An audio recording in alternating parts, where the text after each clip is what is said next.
All right, well, hello everybody. My name is Stephen Badorf, and I'm the marketing coordinator at JAST MSP. Usually Tahir Hamid would be leading this webinar introduction, but he's just had the birth of his second child, so congratulations to him. But I'm happy to be leading this webinar, and I'd like to thank everyone for taking time out of your day to attend. We believe you'll get a lot of value out of attending this webinar and seeing the ConnectWise Fortify tool in action. So without any delay, I'd like to introduce our presenter for this morning, Rich Torville.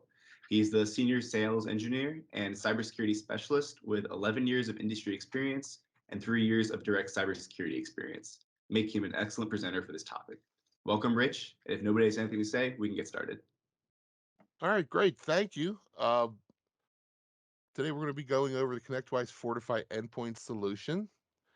And as was just mentioned, my name is Rich Torville, Senior Sales Engineer in cybersecurity. 3+ years talking about cybersecurity every day, day in and day out. 11+ years industry knowledge. So continuing to dive in, the agenda here, we're going to talk about why cybersecurity is important. Believe it or not, there are a lot of people out there that don't understand cybersecurity, why it's important, and the different aspects of it. Then we're going to talk about the ConnectWise Security Operations Center, or SOC, and then we're going to say a few things about the Fortify Endpoint product itself. Ransomware and other cyber attacks are becoming much more prolific. You need to be protected. Old methods are no longer enough to do the trick. Zero-day attacks, multi-trust models, zero trust models. These are all different aspects of cybersecurity. Third-party issues are also a big problem. You need to be aware of all of these things. So there are some common misconceptions in cybersecurity. We're going to go through a few of them right now. If you're a target, if you have money and data, you're a target. You may think you're too small, you're not important enough. Guess what? You're a target. It doesn't matter. You can be hit at any time. You don't have a good protection plan in place. Remember, there's multiple aspects to cybersecurity. You have to be protected against those multi-vector, the zero-day, the polymorphic attacks. You have to be ready for those and know that you're defended. You have too much data. You have too much going on, too many things, too many irons in the fire. What if you do get hit? Do you have a recovery plan? Who does what? Or is it mass confusion? Do you know what's going on? Do you know what will happen? And who's on the field to take responsibility whenever that cyber attack happens? What about third-party risk? Do you know if your third-party software is up to date? What about other companies that you're working with today? Are they taking cybersecurity seriously? These are all attack vectors. Decision makers don't feel that security is a priority. This has to start from the top down. The final point, the weak point between the keyboard and the office chair. This is the biggest risk point. If you're not educating that weak points, making them aware of cybersecurity, nothing, you could have all the protection plans in place. You still have that major weak point. How many of these things sound familiar to you? Cybersecurity needs to be a business discussion. It needs to start in the boardroom with the leadership. Security has to be baked into the culture in order for it to work. It's a trickle-down effect, and it has to start at the top. And this is a cultural shift that every organization needs to be making. Because the truth is, it's not a matter of if an attack is going to happen. It's a matter of when. So what can you as a thought leader, decision maker, be doing to take the next steps necessary to ensure that you're protected? You see, cybersecurity requires a multifaceted approach as defined in the NIST 800-171 framework. NIST 800-171 is basically the framework for all compliance mandates in the US. Good cybersecurity requires a multi-pronged, multifaceted approach. Number one, as I mentioned on a previous slide, you need to educate the weak point between the keyboard and the office chair. You need to determine where your users are at risk and protect them from those risks.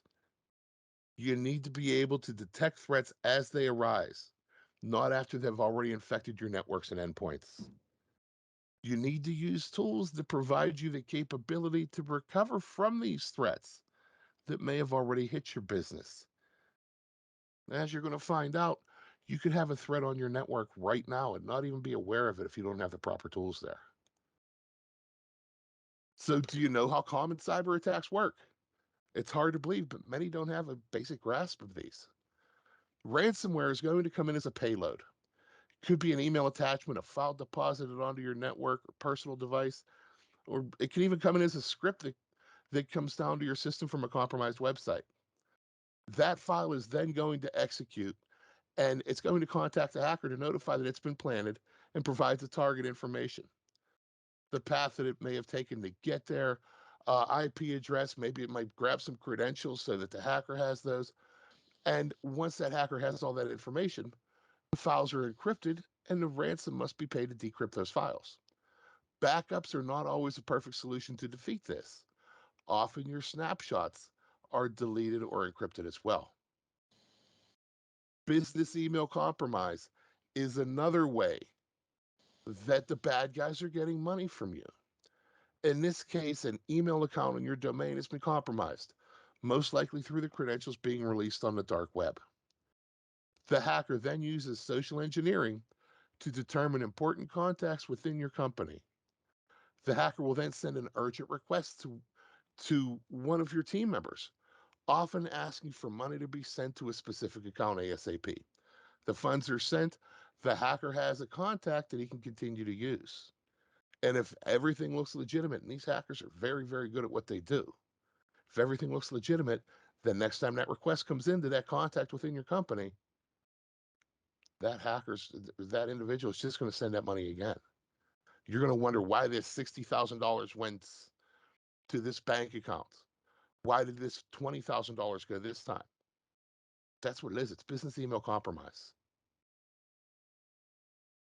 So the FBI puts together a report every year. It's called the IC3 Threat Report. And the IC3 is the Internet Crime Complaint Center. This table might be a little difficult for you to see. I'm going to describe it to you. Is showing crimes by type. And at the top, phishing, smishing, and farming. Different types of phishing attacks. Run away with the title for 2021 with over 320,000 victims.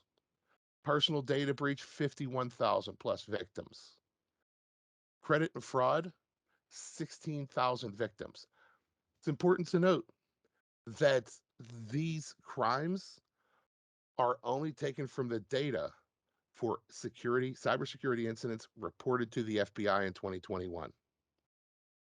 If the crime isn't reported to the FBI, the Internet Crime Complaint Center, the IC3, it's not going to show up in this report. And here we have a different type of relationship, a different view, different explanation of those crime types. So the last slide, we showed you the number of crimes by type. This is the total cost by crime. On the last slide, phishing was the number one with 200 plus thousand reported. On this slide, we're seeing business email compromise, what I just described a few slides ago. Business email compromise and email account compromise accounted for $2.39 billion last year. Personal data breach was 517 million. Identity theft, $278 million. And remember, these numbers are for attacks that were actually reported to the Internet Crime Complaint Center in 2021. Because of the embarrassment that can be caused if these reports become public, many go unreported. I know of 2 incidents of ransomware last year that were not reported, and each ransom was over $8 million. And if you look on this slide, ransomware had a total cost last year reported to the FBI just over $49 million. You add those two in, that's another 16,000 onto there. These numbers also do not include the cost for lost time, lost business, lost hardware. So you want to use maybe a 3 to 5x multiplier on these. That ransomware cost is just what they charge to pay the ransom, not the lost business, lost time, lost hardware. These costs are much larger than you think they are. Do you want to be hit with something like that? You need to be protected. Yet another piece of information. This one comes from the IBM Data Breach Report for 2021. $180. This is the average cost for each individual piece of PII. That's personal identifiable information during a breach. So if you have 100 employees and you have 5 pieces of PII for each employee, that's 500 instances of PII. PII can be names, phone numbers, home addresses, social security numbers, email addresses. That's what PII is. The example that I'm giving is very, very low. So if you have 5 pieces for PII for each employee, that's 100 or 500 instances of PII. And according to this, that equals $90,000. In 2020, this cost was $150. That's an increase of 20% in 1 year. And that's just for your employees. What about the PII, personal identifiable information that you may have for your clients, such as those names, phone numbers, email addresses, physical street addresses?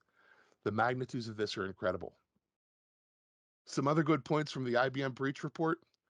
Stolen or compromised credentials were the most expensive cause of malicious data breaches, increasing the average total cost of a breach to almost 4.77 million among the companies in the study. On average, companies in the 2021 study required 212 days to identify and 75 days to contain a breach, combining for an average life cycle of 287 days. So that point I made a few minutes ago, where you could have a hacker on your network right now and you're not aware of it, that's that 212 days to identify. So what this means is that from the time that a hacker is on a network until he was detected was a period of 212 days on average, and then an average of another 75 days for damage control, remediation, legal issues, and so on. This is called dwell time, the amount of time that that hacker is on your network before he actually drops his payload. He's been there for a long time, gathered as much information as he can, and then he delivers his ransomware payload.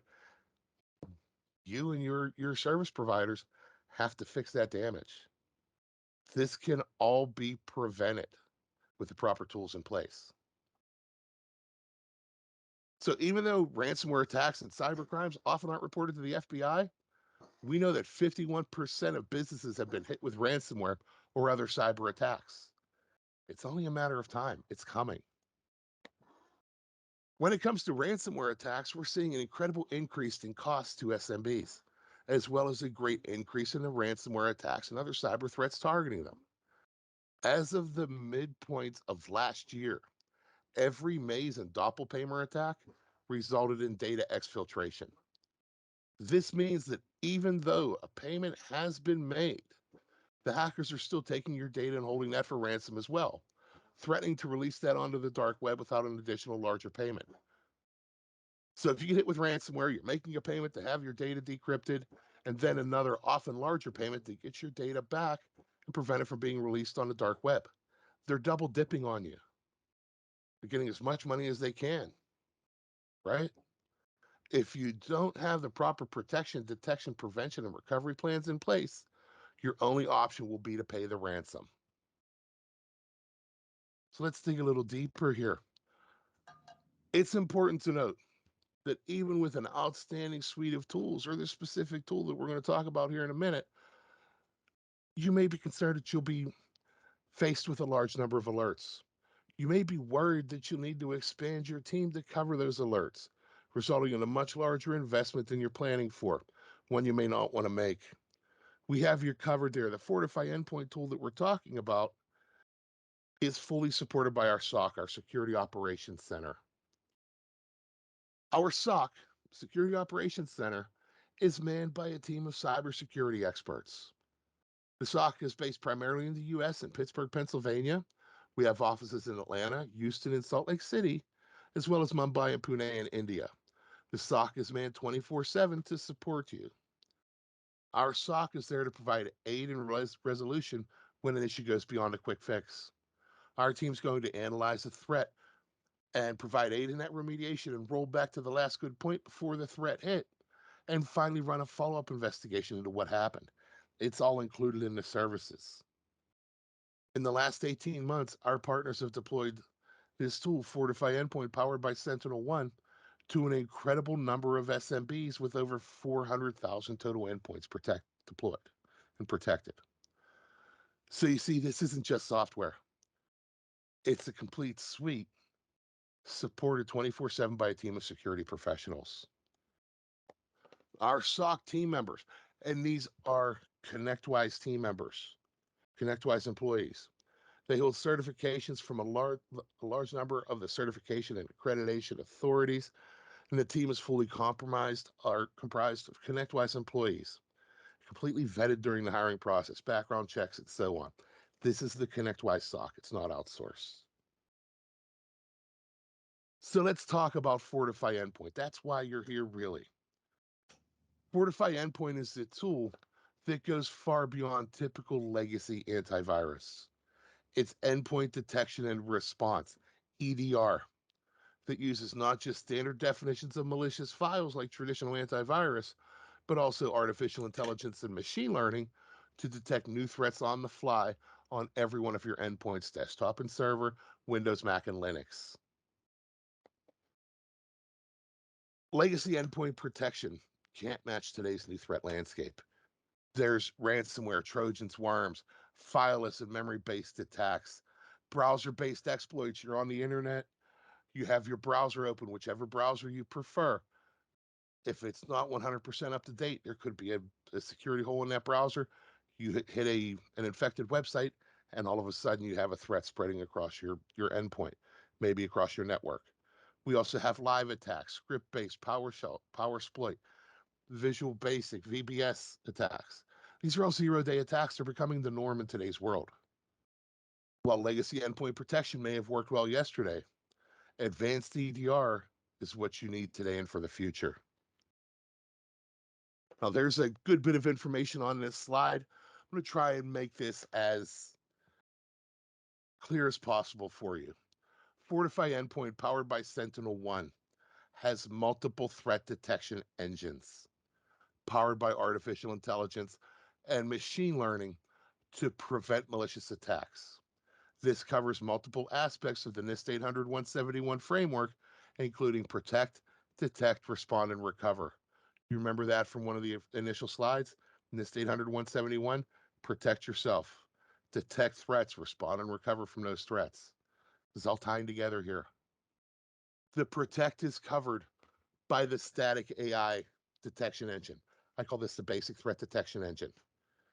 Like traditional antivirus and endpoint protection, this uses a standard definition file, and whenever a threat lands on your endpoint, if it matches a listing on that definitions file, that signatures file, it's known to be malicious. It's killed and quarantined automatically. It's preventing the attacks in a pre-execution format. That's the basic threat detection engine, or the static AI detection engine. The detect is managed by the behavioral analysis family of threat detection engines. This family watches everything that executes on an endpoint. When something malicious happens, the tool Fortify Endpoint, powered by SentinelOne, logs every action done by that execution.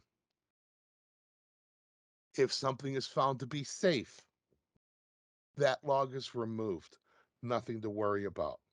If an execution performs a suspicious or a malicious act, everything associated with that execution is killed and quarantined. That triggers a job for our SOC, our Security Operations Center. And that's who takes care of the respond and recover actions.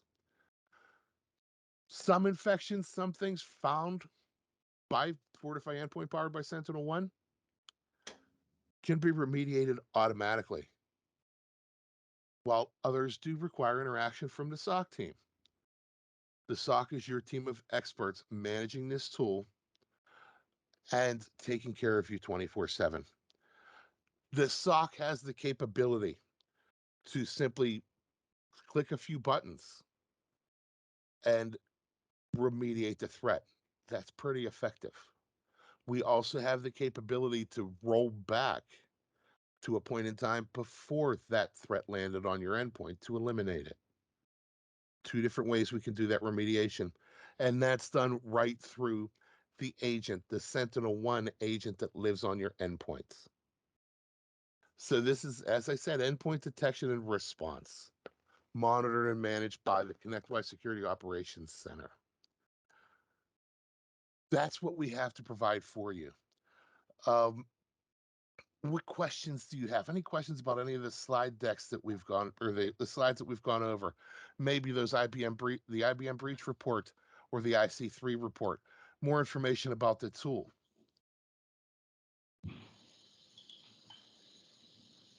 I can say that we've been using this on our clients, about probably a little over half of our clients for the last 3 years, and it's been fantastic. I mean, we haven't had any breaches, so it's kind of boring. You put it on there and it just works. So, but we just in our organization we stopped out over 1,200 attacks that have come on to those endpoints. So that's on. We're roughly protecting about 700 endpoints, and that many attacks have been stopped. So, and that's the idea behind the tool. Without a tool and the SOC Security Operations Center behind that tool, how many of those attacks may have been air quotes successful from the point of view of the hacker, from the bad guys? Right. So that's why we've made the decision to make this a standard product across all of our clients and give this added protection, just because I think that it's good for everyone involved. So I work with hundreds of MSPs that provides this tool to thousands of their customers, and there's nothing but good words to say about it. Any other questions and comments we may have today? I like to add, excuse me, I like to add to Shane's comment. We're running it here also with our client base. Probably at about 1,800 endpoints deployed, and like Shane said, does all the block and tackling for us. It's just a great product. We've had zero issues with it, zero impact on software. Business applications running properly with the software. Some of these EDRs do become nuisances with some older applications. This one works very well. And the SOC team is absolutely phenomenal. Get back to us super quick. If it's an emergency, they call us. It's a great package for our client base. I love it. That's great. That's great to hear.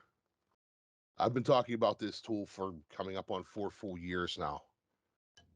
I've seen it do things that people never even expected out of it, along with the support of the SOC.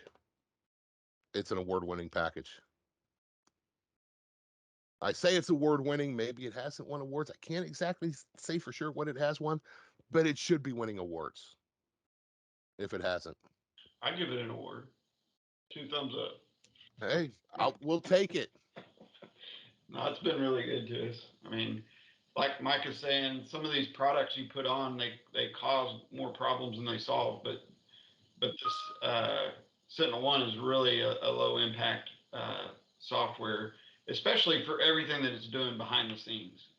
I mean, it's amazing what all it does, and having the ability to send it over to the SOC so that they can to monitor those alerts 24/7 and jump on them after hours. It's really phenomenal what they're doing with it. So. That's a good point too. It is less than 2% resource utilization. I'm running it on my laptop right now. You don't even know it's there until something comes up and you need it there. Then you know it's there because it's protecting you. It's catching those threats as they come up. Those zero-day exploits, the multi-pronged attacks, it's catching them.